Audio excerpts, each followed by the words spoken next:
everybody, this is cnuvas.kurre. If you like this video, please subscribe and share my video, write your comment. So today I would like to say a small topic on electrochemistry. So first, what is the meaning of electrochemistry? Electrochemistry means the branch of chemistry which deals with interconversion of chemical and electrical energy. Which study about interconversion of chemical and electrical energy. For example, if you see, so here in the galvanic cell, the chemical energy it is going to convert into electrical energy, and in electrolytic cell, the electrical energy it is going to convert into chemical energy. So how these chemical energy it is going to convert into electrical energy in the galvanic cell, and how electrical energy it is going to convert into chemical energy in the electrolytic cell, in further classes we will discuss. So here in this we are discussing about electricity, means we must know about which will pass electricity, which does not pass electricity. So here we have two things in that, one is conductor and another one is insulator. Conductor means the substance which allows to pass electricity, that we have to call conductor. Example for conductor, metals and salts. And next if you take the insulator, insulator means the substance which does not pass electricity through it, so that we have to call insulator. Here no need to discuss about insulator, only we have to discuss about conductors. Again conductors are classified into two types, in that one is metallic conductor and next one is electrolyte conductor. So first let me say about metallic conductor. So metallic conductor means the substance which conduct electricity without undergoing any decomposition when we are passing current, through the metal. So why? Because here metals are example for metallic conduction. So here the metal it will conduct electricity without undergoing decomposition when current is passed through it. How? See here, for example, this is the metallic crystal. So one end of the metallic crystal connected to negative pole and another end of the metallic crystal connected to positive pole. Now see here, when you turn on switch, the flow of electrons it will take place from negative pole to positive pole. The flow of electron it will take place from negative pole to positive pole. So because of flow of electrons in the metallic crystal, when if you pass the current through it, so the flow of electrons it will take place from negative pole to positive pole. So that's why the metals they will act as a good conductor of electricity. So in this there is no decomposition. In the metallic conduction there is no decomposition. Next one, so here there is no transfer of mass. The mass does not deposit on electrodes. Means here I would like to say one thing, in the metallic conduction there is no means the mass not deposit on electrode. So that's why this metallic conduction does not follow the Faraday's laws. Faraday law. Why? Because here the mass is not depositing on electrode. Next another one, it will follow the Ohm's law. Ohm's law means the potential is directly proportional to current. So here the potential difference is more, so the flow of current is more. So here this is the Ohm's law, means the metallic conduction it will follow the Ohm's law and it does not follow the Faraday's law. Next here there is no new formation of substance. In this the chemical change does not take place in the metallic conduction. So here this is about metallic conduction. Next second one, electrolyte conductor or electrolyte conduction. So what is the meaning of electrolyte conductor? So the substance which conduct electricity by undergoing decomposition when current is passed through it. So when current is passed through it, it will undergo decomposition. So by undergoing decomposition, so it will produce ions. So because of these ions, it will pass the electricity. Means in this electrolytic conduction, the flow of ions it will take place. Because of flow of ions, So here it will act as a good conductor of electricity. Here in this electrolytic conduction, so here the transfer of mass it will take place. The transfer of mass it will take place means, so here the ions they will move to respective electrodes.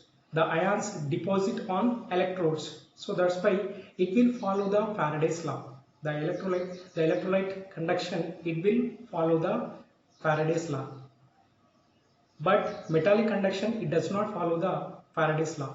Next, so here electrolytic conduction also it will follow the Ohm's law. Next, here the ions, because of flow of ions, so here the electricity is passing through the conductor, means here ions they will undergo oxidation and reduction.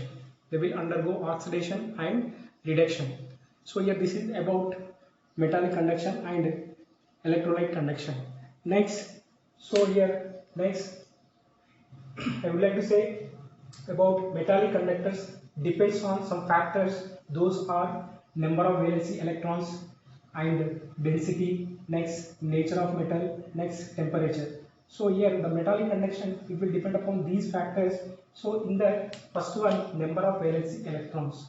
If number of valency electrons are more, if number of valency electrons are more in the metal, so the number of mobile electrons it will increase. Number of mobile electrons increases, automatically the conductance it will increase. The conductance it will increase. Next, density.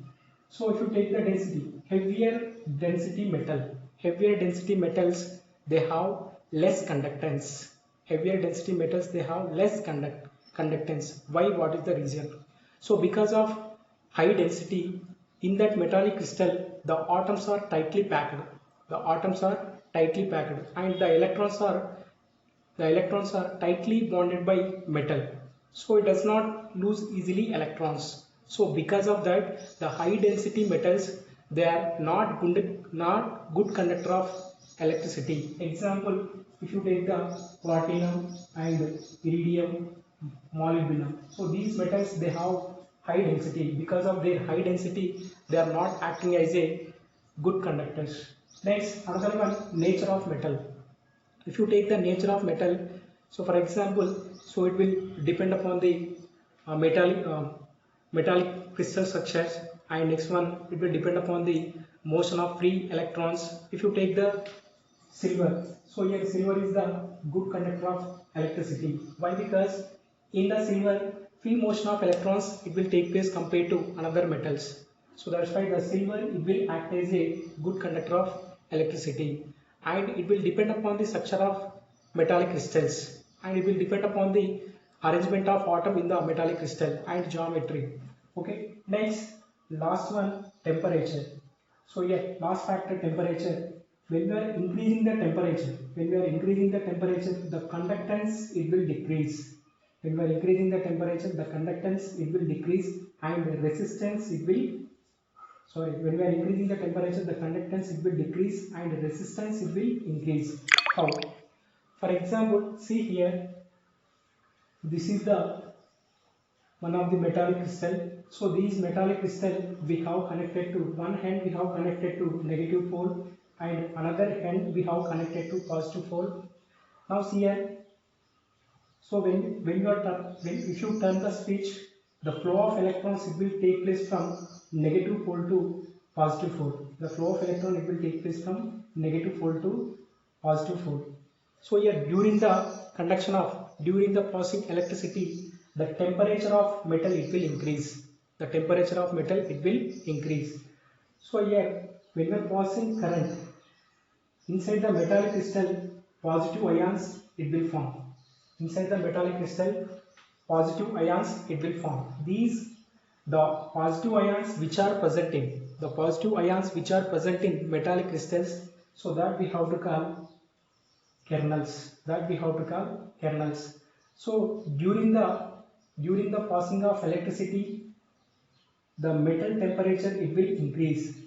So because of high temperature, these kernels they will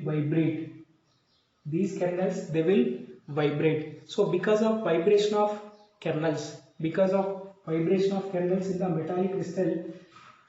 So here we can observe decrease in the flow of electrons.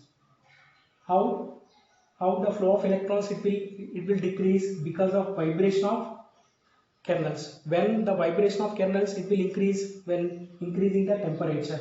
When you are increasing the temperature, the vibration of kernel it will increase. If vibration of kernel if it is increased, so the flow of electron it will decrease. If flow of electrons it will decrease, then the conductance it will decrease. So that's why we can say when we are increasing the temperature, so here temperature increases, conductance decreases and resistance increases. See here factors affecting on electrolytic conduction.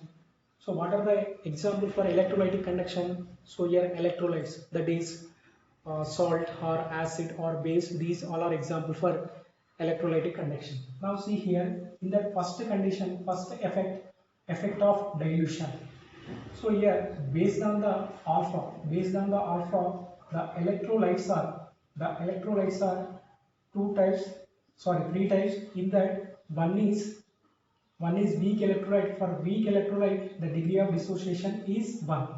For strong electrolyte, the degree of dissociation. So means for weak electrolyte, the degree of dissociation is less than 1. For strong electrolyte, the degree of dissociation is 1. For non-electrolyte, the degree of dissociation is equal to 0. Now it is weak electrolyte. So on dilution of weak electrolyte, what about conductance we need to discuss. On dilution, the degree of dissociation of weak electrolyte it will increase. If degree of dissociation it will increases, number of ions it will increase. Number of ions increases, conductance of weak electrolyte it will increase. Means so on dilution degree of dissociation it is increasing. So if degree of dissociation increases, conductance increases. What is the reason for that? Number of ions increases in the solution. Next, so here strong electrolyte. For strong electrolyte on dilution the alpha does not change. Degree of dissociation does not change. But in the case of weak electrolyte on dilution degree of dissociation is increasing. But in the case of strong electrolyte the degree of dissociation does not change. Why? Because so here they are strong electrolyte, the complete ionization it will take place. Because of complete ionization the alpha does not change on dilution. Next, so on dilution what about conductance we need to discuss. So for example let me take two vessels. So here this is one of the vessel and next one this is a second vessel. So in this, for example 5 liter of water, for 5 liter of water we have added 10 grams of NaCl. Next here 10 liter of water, for 10 liter of water we have added 10 grams of NaCl. 10 grams of NaCl. Now see here, after adding NaCl into water, it will dissociate into how Na plus and Cl minus. So here also it will dissociate into Na plus and Cl minus. Now see here on dilution how conductance it will change. See here in first case, so here the solvent is less compared to second one. Because of less solvent, so here the ions are very close to each other. Means the distance between ions, the distance between two ions is less. But in the second case, so here the ions are far away to each other. So the ions are far away to each other. So because of that here interionic attractions, interionic attractions are less. Interionic attractions are less in the second vessel. If you discuss about in the first vessel, here the interionic attractions are more. Interionic attractions are more compared to second vessel. So here this is the first vessel, this is the second vessel. So here interionic attractions are less. Because of interionic attractions are less, because of less interionic attractions, so here the conductance is more. Here the conductance is more. So because of less interionic attractions, so here the ions are very free to move. So if ions are free to move, then conductance it will increase. But here, So here because of interionic attractions, here interionic attractions are more compared to second one. So the ions are cannot move easily, So because of that, so here the conductance it will decrease. So here where the dilution is more, in the second case dilution is more. So means what we can say, on dilution in strong electrolyte, the conductance it will increase. What is the reason? Interionic attraction it will decrease. Because of that, the conductance it will increase. So here this is about effect of dilution in weak electrolyte and strong electrolyte. Next, if you take the nature of solvent. Next, second one is nature of solvent. Nature of solvent. So here nature of solvent. If polarity of solvent is more, polarity of solvent is more. When the polarity of solvent is more, if dielectric constant is more, then the polarity of solvent is more. If polarity of solvent is more, then ionization is more. If ionization is more, then conductance is more. Conductance is more. So when if solvent if it has more polar character, then ionization is more. If ionization is more means conductance it will increase. Third one, solvation of ions. For example, if salt if it is present in the solvent, the salt I am going to take NaCl. If NaCl if it is present in the water solvent, then the NaCl it will dissociate into Na plus and Cl minus. So around the Na plus, the aggregation of water molecule it will take place. The water molecule aggregate around the Na plus ions. So here oxygen it will get partially negative charge. So that's why oxygen it will towards Na plus. Next, so around the Cl minus ions also, around the Cl minus ion, the aggregation of water molecule it will take place. Aggregation of water molecule it will take place around the ions. So because of these aggregation of water molecule around the ions, some amount of energy it will release. The releasing energy we need to call hydration energy. The releasing energy we need to call hydration energy or solvation effect. How this solvation it will affect on conductance we need to discuss.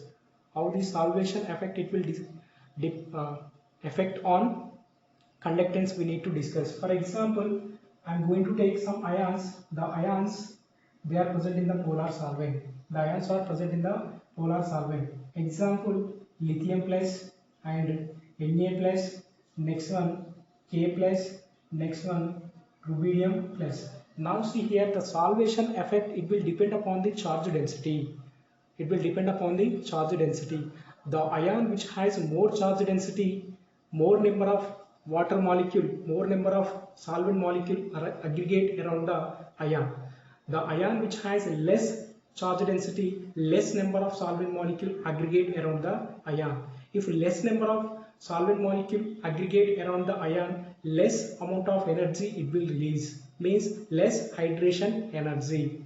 Now see here, for example, lithium plus, Na plus, K plus, rubidium plus, these ions are present in the water solvent, polar solvent. Then, so in this 4 which has more charge density, so here lithium plus it has more charge density. So here rubidium plus it has less charge density. When we are moving from lithium plus to rubidium plus, the charge density it is decreasing. Now see here, this is the lithium plus and this is the what, rubidium plus. So here the effect of nuclear charge is more in the lithium plus. So that's why the charge density is more. Now see here, because of more charge density, more number of water molecule aggregate around the lithium plus ion. If more number of water molecule aggregate around the lithium plus ion, the multi-layer it will be formed. So because of multi-layer around the lithium plus, the size of lithium plus it will increase. The size of lithium plus it will increase in which solvent? Polar solvent. Next, if you take the rubidium plus, so the charge density of rubidium plus is very less compared to K plus, Na plus, lithium plus. So that's why So less number of water molecule aggregate around the rubidium plus. So here the size of ion is less.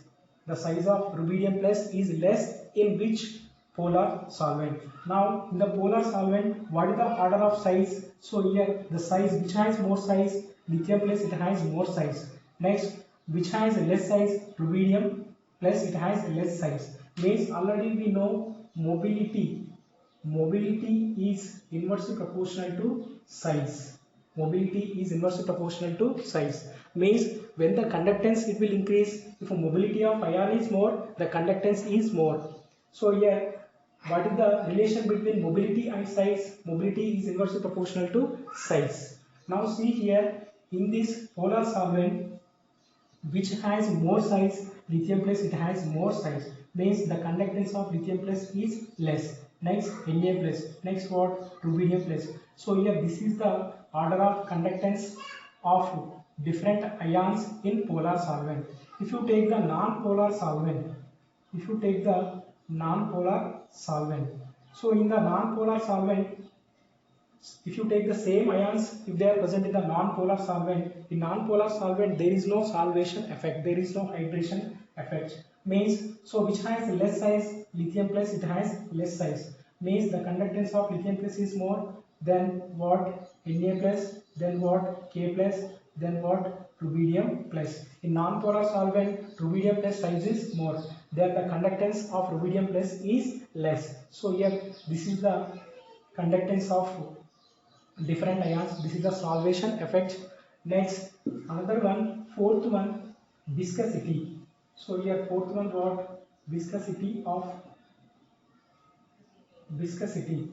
means while increasing the viscosity, so here thickness it will increase. Viscosity increases, thickness it will increase. Thickness increases, intermolecular attraction will increase. Intermolecular attraction it will increase. Intermolecular attractions increases, so here conductance it will decrease. Conductance it will decrease. Next, another one, last one, temperature. Last one, temperature. So if you increase the temperature increases, kinetic energy of molecule it will increase. Kinetic energy of molecule increases, so here intermolecular attraction it will decrease. Intermolecular attraction decreases, conductance it will increase. Conductance it will increase. So these are the factors affecting on electrolytic conduction